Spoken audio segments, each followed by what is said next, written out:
Welcome to my YouTube channel. आज हम बात करने वाले हैं 50 महत्वपूर्ण प्रश्न के बारे में, जो कि केवीएस, डीएसएसबी और एनवीएस के लिए अति महत्वपूर्ण होने वाले, जो कि पीजीटी ज्योग्राफी के लिए महत्वपूर्ण होने वाले हैं। तो चलिए बात करते हैं फर्स्ट प्रश्न की। तो पहला प्रश्न है हमारा, मृदा की लवणीभवन मृदाओं में एकत्रित संचित जल के वाष्पीकरण होने से पीछे छूटे नमक और खनिजों से उत्पन्न होता है। सिंचित भूमि भूमि पर लवणीभवनों पर क्या प्रभाव पड़ता है? इसमें बताया गया है कि जो जल की जमीन के नीचे जल के साथ जो लवण होती है, वो जब जल का वाष्पीकरण हो जाता है तो लवण क्या होता है, उसमें छूट जाता है। जो वह लवण सिंचित भूमि पर किस प्रकार से प्रभाव डालता है? ऑप्शन नंबर ए, यह मृदाओं को अपारगम्य बना देता है। यह फसलों के उत्पादन में अत्यधिक वृद्धि लाता है। ऑप्शन नंबर सी, यह भौम जल स्तरों को ऊपर ले आता है। या ऑप्शन नंबर डी, यह मृदाओं के वायु अवकाशों को जल से भर देता है। तो ऑप्शन नंबर ए इसका करेक्ट आंसर होने वाला है। यह कुछ मृदाओं को अपारगम्य बनाता है। जो लवण की मात्रा होती है वो मृदा को अपारगम्य बनाती है। ऑप्शन नंबर ए इसका करेक्ट आंसर होने वाला है। चलते हैं नेक्स्ट प्रश्न की ओर। अगला प्रश्न है कि इन लेटेराइट मृदा के संदर्भ में इनमें से कौन सा कथन गलत है? भारत। तो ऑप्शन नंबर ए है, यह मौसमी वर्षाओं वाले उष्णकटिबंधीय क्षेत्रों का विशिष्ट मिट्टी है। इन मिट्टियों में प्रथम अध्ययन बुकानन द्वारा किया गया था। ऑप्शन नंबर सी, यह लौहांश से विपन्न परंतु नाइट्रोजन से संपन्न है। ऑप्शन नंबर डी, यह सह्याद्री और पूर्वी घाट के शिखरों में पूर्ण विकास हुआ है। तो यहाँ पे पूछा गया कौन सा कथन सही नहीं है। तो ऑप्शन नंबर जो सी है ये सही नहीं है, क्योंकि यहाँ पे देख सकते हैं, यहाँ पे बताया गया है ये लौहांश से विपन्न परंतु नाइट्रोजन से संपन्न है। तो ये ऑप्शन नंबर है, और जो बाकी तीनों ऑप्शन है वो सही है। ये मौसमी वर्षा और उष्णकटिबंधीय क्षेत्रों की विशिष्ट मिट्टियां हैं, बिल्कुल सही है। जहाँ पे 200 सेंटीमीटर से अधिक बारिश होती है, ये वहाँ पे पाया जाता है। जैसे तटीय भाग होगा केरल, कर्नाटक, गोवा, ये सब के तटीय भाग हो गए, दोनों पूर्वी घाट पश्चिमी घाट हो गए, तो इसमें पाया जाता है लेटेराइट मिट्टी। दूसरा बात करें, इस मिट्टियों का अध्ययन सबसे पहले किसने किया था? बुकानन द्वारा किया गया था। तो ये भी बिल्कुल सही है। जो ऑप्शन नंबर डी है, सह्याद्री और पूर्वी घाट के शिखरों पर, जैसा कि मैंने बताया था कि पूर्वी घाट और पश्चिमी घाट केरल, गोवा इस सब में पाया जाता है ये लेटेराइट मृदा। तो ऑप्शन नंबर डी भी सही होने वाला है। तो इस प्रकार से इसमें पूछा गया कौन सा गलत है, तो ऑप्शन नंबर जो सी है ये गलत है। ठीक है, तो चलते हैं नेक्स्ट प्रश्न की ओर। अगला प्रश्न है हमारा, यहाँ पे कुछ कथन और कारण दिए गए हैं। भारत में वन क्षेत्र का ह्रास भारत के जननांगीय संक्रमणों के प्रत्यक्ष संबंधित रहा है। कारण क्या दिया गया है कि वन क्षेत्र एवं जनसंख्या वृद्धि में प्रायः नकारात्मक संबंध होता है। तो यहाँ पे देखें कि ए और दो दोनों सही है, एक दूसरे की व्याख्या कर रहा है, या दोनों सही नहीं है और एक दूसरे की व्याख्या नहीं कर रहे हैं। ए सही है और गलत है, यहाँ पे इस प्रकार से दिया गया है। तो हम बात करें कि जो भारत के वन क्षेत्रों का ह्रास है भारत के जननांगीय संक्रमण का प्रत्यक्ष संबंधित रहा है। तो ऑप्शन नंबर ए में कहा गया है कि जैसे जैसे जनसंख्याओं में वृद्धि हो रही है उसके हिसाब से क्या हो रहा है, वन क्षेत्रों का ह्रास होते जा रहा है। और कारण क्या है कि वन क्षेत्र एवं जनसंख्या वृद्धि में प्रायः नकारात्मक संबंध है। बिल्कुल सही है, ये भी सही है। और नकारात्मक संबंध होने के कारण ही क्या हो रहा है कि वन क्षेत्रों का ह्रास होते जा रहा है। ऑप्शन नंबर जो बी है हमारा करेक्ट आंसर होने वाला है। ए और आर दोनों सही है, और आर जो है कारण जो है वो कथन की व्याख्या कर रहा है। तो हमारा ऑप्शन नंबर जो बी है करेक्ट आंसर होने वाला है। चलते हैं नेक्स्ट प्रश्न की ओर। अगला प्रश्न है, किसी शुष्क प्रदेश में बृहत सारे जलोढ़ शंकुओं के सम्मिलित होने से बड़ा निरपेक्षेपण लक्षण कहलाता है। शुष्क प्रदेश में बहुत सारे जो जलोढ़ शंकु होते हैं वो के सम्मिलित होने का निक्षेपण कारण क्या है? वॉलसोन है, पेडिमेंट है, अपवाहन प्रोणी है, या वजाडा है। तो ऑप्शन नंबर जो है वाल्सन इसका करेक्ट। ये सारी जो लैंडफॉर्म है, ये क्या है, फ्लूवियल, ये एरियल फ्लूवियल लैंडफॉर्म है, जो कि मरुस्थलीय क्षेत्र में जब वर्षा हो जाती है वहाँ पे, तो क्या है कि वायु और पवन के द्वारा निर्मित ये लैंडफॉर्म है। तो यहाँ पे ऑप्शन नंबर जो वाल्सन क्षेत्र है, वो वाल्सन इसका करेक्ट आंसर होगा। तो ऑप्शन नंबर जो बी है ये करेक्ट आंसर है। पेडीमेंट है, पेडीमेंट क्या होता है, ये पर्वतों के ऊपरी भागों में पाया जाता है, अपवाह ज्यादा होता है, जहाँ की पर्वत के अंदर पाया जाता है, बीच में, बीच वाले भागों में। पेडीमेंट से जस्ट नीचे बजादा पाया जाता है, वाल्सन उसके नीचे पाया जाता है। जो प्लाया होता है वो क्या होता है कि बीच में जहाँ पे पानी जमा होता है वहाँ पे लवण जमा होता है, उसको प्लाया के नाम से जानते हैं। जो सबसे गड्ढा भाग होता है उसको प्लाया। तो वाल्सन हमारा करेक्ट आंसर होने वाला है। चलते हैं नेक्स्ट प्रश्न की ओर। अगला प्रश्न है, मिट्टी में खारापन एवं क्षारीयता की समस्याओं का समाधान। क्या समाधान है? खेतों में जिप्सम का उपयोग करें, या शुष्क कृषि विधि को अपनाएं, सी वृक्षारोपण करें, कि डी समोच्च रेखाओं के अनुसार कृषि करें। तो ऑप्शन नंबर ए हमारा करेक्ट आंसर होने वाला है, खेतों में जिप्सम का प्रयोग करें, जिसके कारण क्या होगा कि मिट्टी की खारापन और क्षारीयता दूर हो जाएगी। तो ऑप्शन नंबर ए इसका करेक्ट आंसर होने वाला है, ऑप्शन नंबर ए।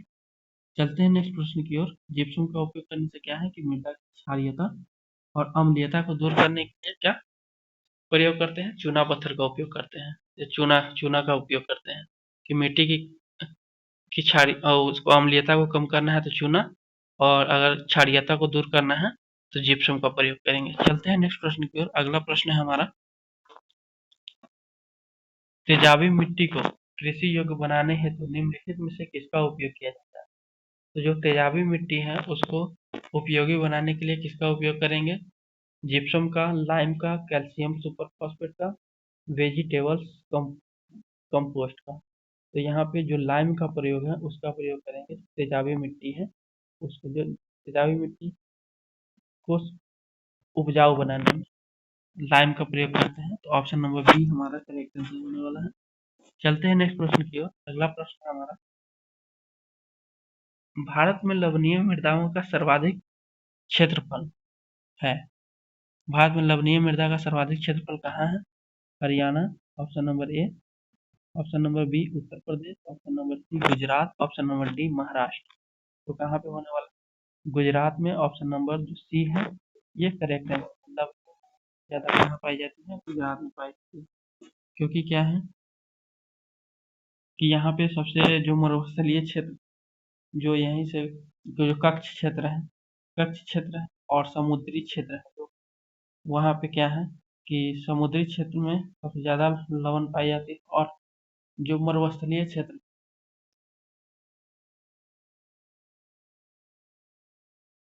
वहाँ के समुद्री जल में सबसे ज्यादा लवण पाया जाता है, ये इसका करेक्ट आंसर होगा। समुद्री जल के कारण वहाँ पे गुजरात में सबसे ज्यादा क्षेत्रफल पर लवणीय मृदा पाई जाती है। लवणीय मृदा का सर्वाधिक क्षेत्रफल कहाँ है? गुजरात में। तो ऑप्शन नंबर ये करेक्ट आंसर होने वाला है, कक्ष वाले क्षेत्र में।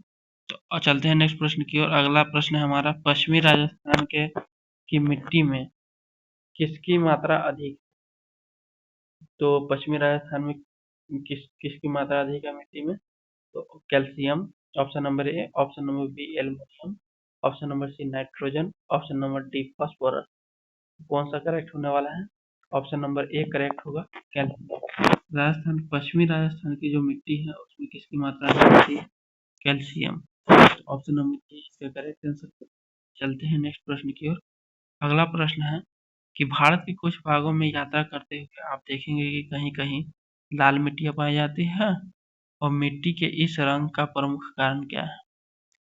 तो जो लाल मिट्टी का प्रमुख कारण क्या है उनका?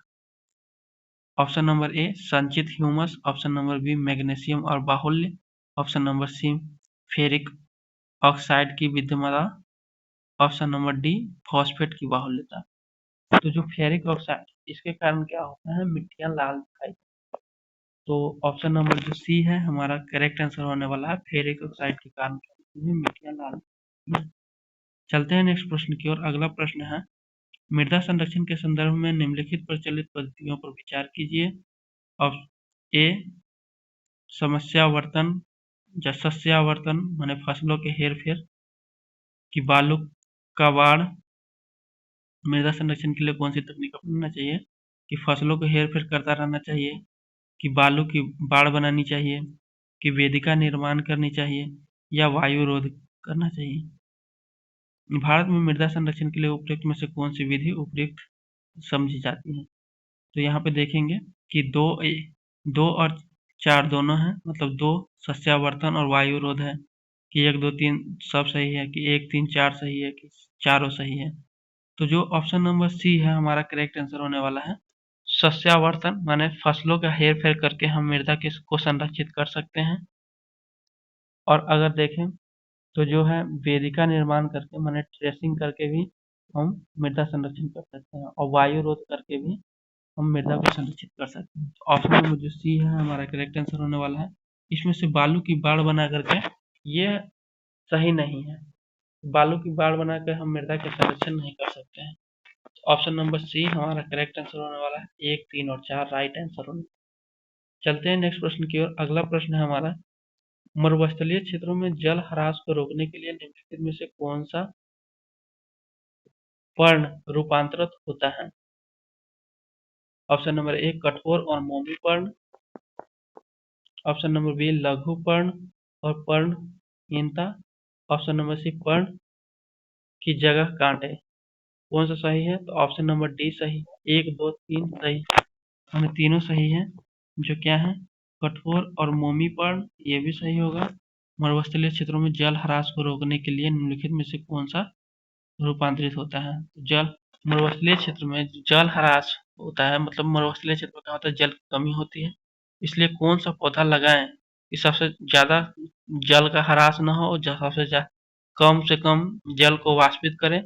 तो कैसे पौधे लगाने चाहिए? वैसे पौधे लगाने चाहिए जिसमें क्या हो, कठोर और मोमी पर्ण हो, मतलब पत्ते हो, और दूसरा लघु पर्ण हो, मतलब छोटे छोटे। मरुस्थलीय क्षेत्र देखेंगे आप, वहाँ के वृक्षों में बहुत छोटी छोटी पत्तियां पाई जाती हैं, और ये पत्तियां इसलिए छोटी पाई जाती हैं क्योंकि वहाँ पे क्या होता है, वर्षा की कमी होती है, और वो पानी उतना सोख नहीं ले नहीं पाती है, और वो उतना वाष्पीकृत भी नहीं करती, तो छोटी छोटी पत्ती कंटीले बन पाए जाते हैं वहाँ पे।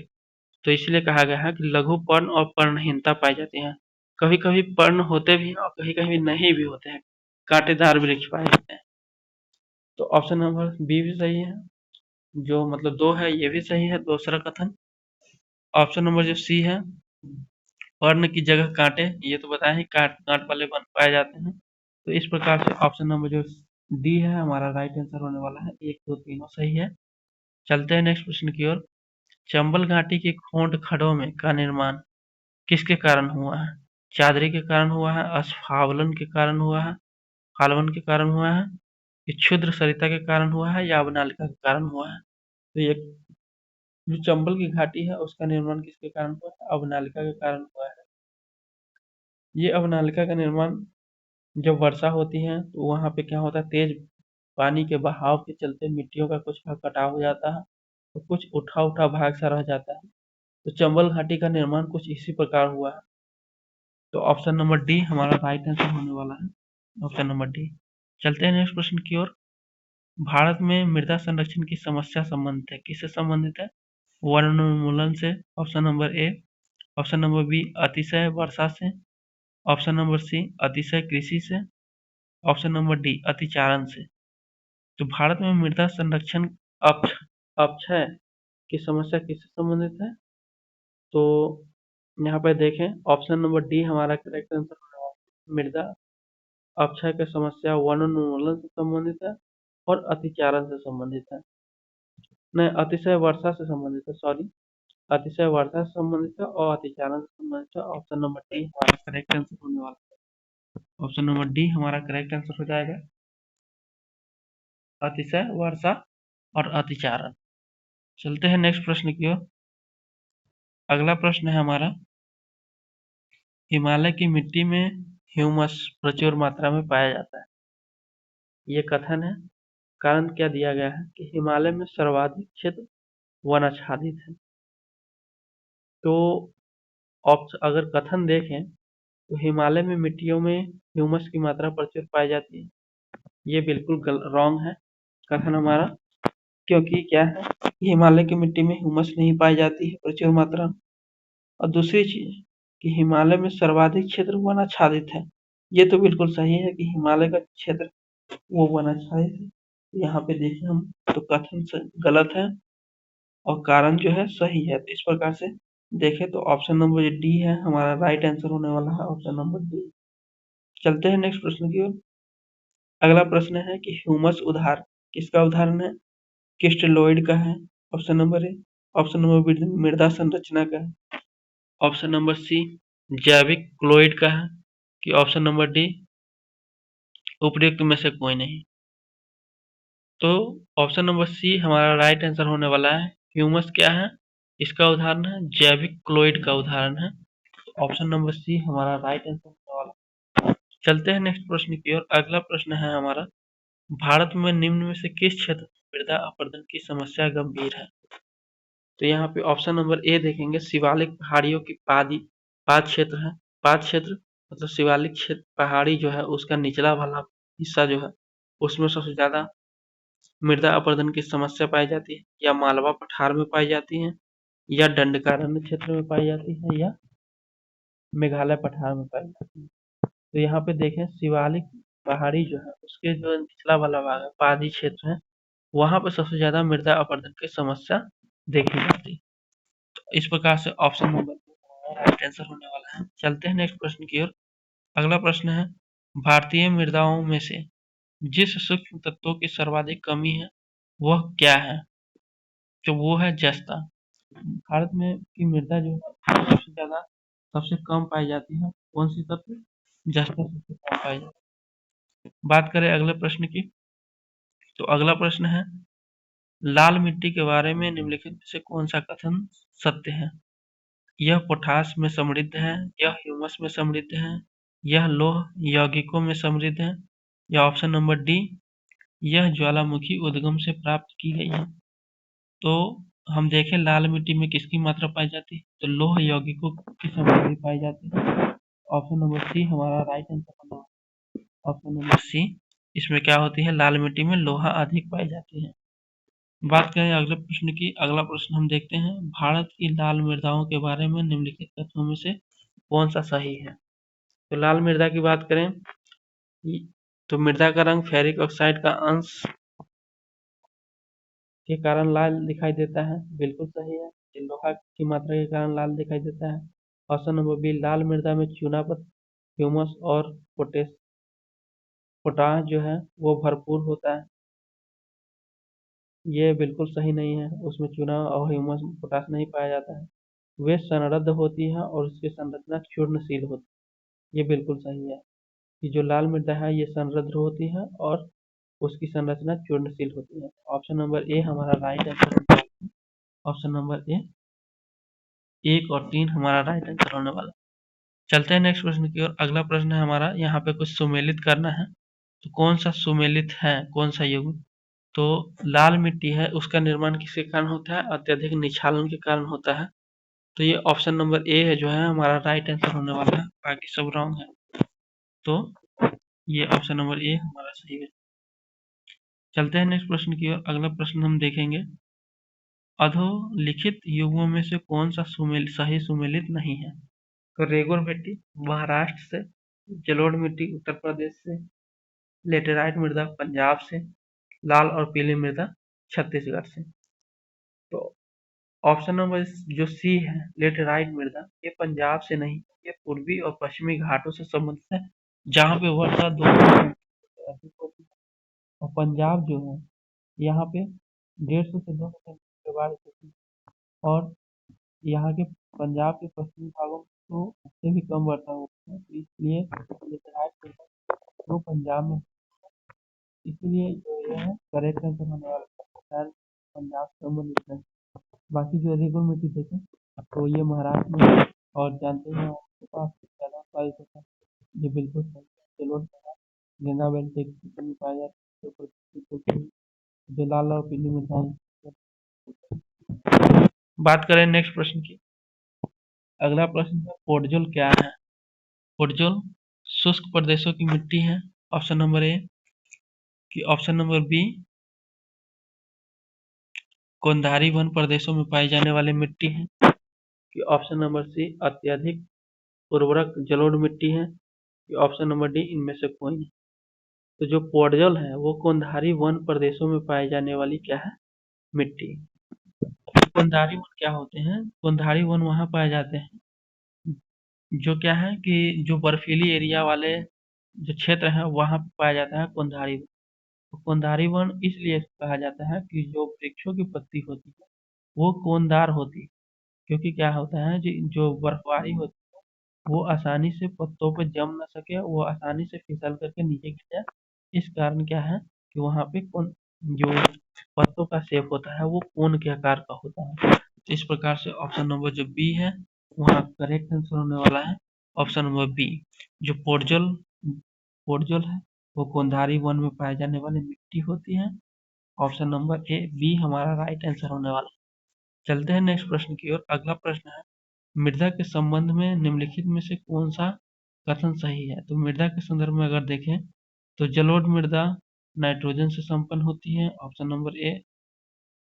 ऑप्शन बी काली मृदा लौह और चूने से समृद्ध होती है परंतु नाइट्रोजन से हीन होती है। ऑप्शन नंबर सी मृदा लेटराइट मृदा जो है लौह और एल्युमिनियम से समृद्ध होती है परंतु नाइट्रोजन और पोटेशियम से हीन होती है। तो यहाँ पर देखें कि 3 सही है, 1 2 दोनों सही है, 2 3 सही है, या 1 2 3 दोनों सही है। तो 1 2 3 तीनों सही है। जलोढ़ मृदा में क्या होता है, नाइट्रोजन समृद्ध होता है। काली मृदा में लौह और चूने समृद्ध होते हैं परंतु नाइट्रोजन हीन होती है। और जो लेटराइट मृदा है उसमें लोहा और एल्युमिनियम पाया जाता है। इस प्रकार से ऑप्शन नंबर जो डी है हमारा राइट आंसर। 1 2 3 तीनों सही है। चलते हैं नेक्स्ट प्रश्न की ओर। अगला प्रश्न है हमारा, निम्नलिखित तंत्रों में से किस एक से भारत का प्राचीनतम सेल समूह है। आर्कियन सेल, अरावली तंत्र सेल, कुडुप्पा सेल या विंध्यन सेल। तो आर्कियन सेल जो है हमारा सबसे प्राचीनतम सेल आर्कियन का राइट आंसर होने वाला है ऑप्शन नंबर ए इसका करेक्ट आंसर होने वाला है। चलते हैं नेक्स्ट प्रश्न की ओर। अगला प्रश्न है हमारा, निम्नलिखित कथनों पर कौन सा सही है। निम्नलिखित कथन में ऑप्शन नंबर ए है गोंडवाना तंत्र के अवसाद समुद्री दशाओं से निक्षेपित हुए हैं। ऑप्शन बी गोंडवाना तंत्र के सेल जीवाश्म हैं। ऑप्शन नंबर सी गोंडवाना तंत्र के सेलों में धात्विक खनिज निक्षेप होते हैं। डी गोंडवाना निक्षेप में अपभ्रंशी द्रोणिकाओं से। कौन सा सही है। 1 2 4 सही है, 1 2 3 सही है, 2 4 सही है, या 1 3 सही है। तो ऑप्शन नंबर जो सी है 2 और 4 सही है। गोंडवाना तंत्र के अवसाद जो है वो समुद्री दशाओं से निक्षेपित हुए हैं, ये बिल्कुल सही है। जो गोंडवाना तंत्र है वो समुद्री निक्षेप से निर्मित हुआ है। इसी कारण क्या है गोंडवाना समूह में क्या होता है कोयले की मात्रा अधिक पाई जाती है। और जो कोयला है वो अपसादी सेलों का ही वो है। कोयला कहाँ पाया जाता है, अवसादी समुद्री दशा का कारण कोयला का निर्माण हुआ है। जो ऑप्शन नंबर सी थर्ड है कि गोंडवाना तंत्र में सेलों क्या है अत्यधिक धात्विक खनिज निक्षेप होते हैं, ये बिल्कुल रॉन्ग है। ये धात्विक निक्षेप नहीं पाया जाता है। जो गोंडवाना निक्षेप है अपभ्रंशी द्रोणिकाओं से हुई है। जो गोंडवाना निक्षेप अपभ्रंशी करेक्ट करेक्ट होने वाला है, ये रॉन्ग है। गोंडवाना तंत्र सेल क्या है जीवाश्म है, ठीक है। ये दो सही। ऑप्शन नंबर डी 2 और ऑप्शन नंबर 4 हमारे करेक्ट आंसर दोनों। चलते हैं नेक्स्ट क्वेश्चन पे। रेगुर मृदा किसकी कृषि के लिए सर्वाधिक उपयुक्त है। वो किसकी मिट्टी के लिए उपयुक्त है। तो रेगुर मिट्टी क्या है कि काली मृदा को जानते हैं, तो यह कपास के उत्पादन के लिए बहुत ही फेमस है रेगुर मृदा। बात करें अगले प्रश्न की, निम्नलिखित में से कौन सा एक भारत के भूवैज्ञानिक समूह के बनने का उसकी आयु के आधारों पर सही अनुक्रम है। अरावली धारावार कुडुप्पा विंध्यन की धारावार अरावली विंध्य कुडुप्पा की विंध्यन धारावार अरावली कुडुप्पा की कुडुप्पा विंध्यन धारावार अरावली। तो ऑप्शन नंबर ए हमारा राइट आंसर होने वाला है। जो अरावली सबसे पुरानी है, धारावार उसके बाद है, जो कुडुप्पा है, फिर उसके बाद विंध्यन है, विंध्यन के बाद गोंडवाना आता है। तो यहाँ पे देखें तो ऑप्शन नंबर ए हमारा राइट आंसर होने वाला है, ऑप्शन नंबर ए। तो बस आज के लिए बस इतना ही। आज का वीडियो बहुत लंबा हो गया, तो बस आज इतना ही पे छोड़ते हैं। थैंक यू, धन्यवाद।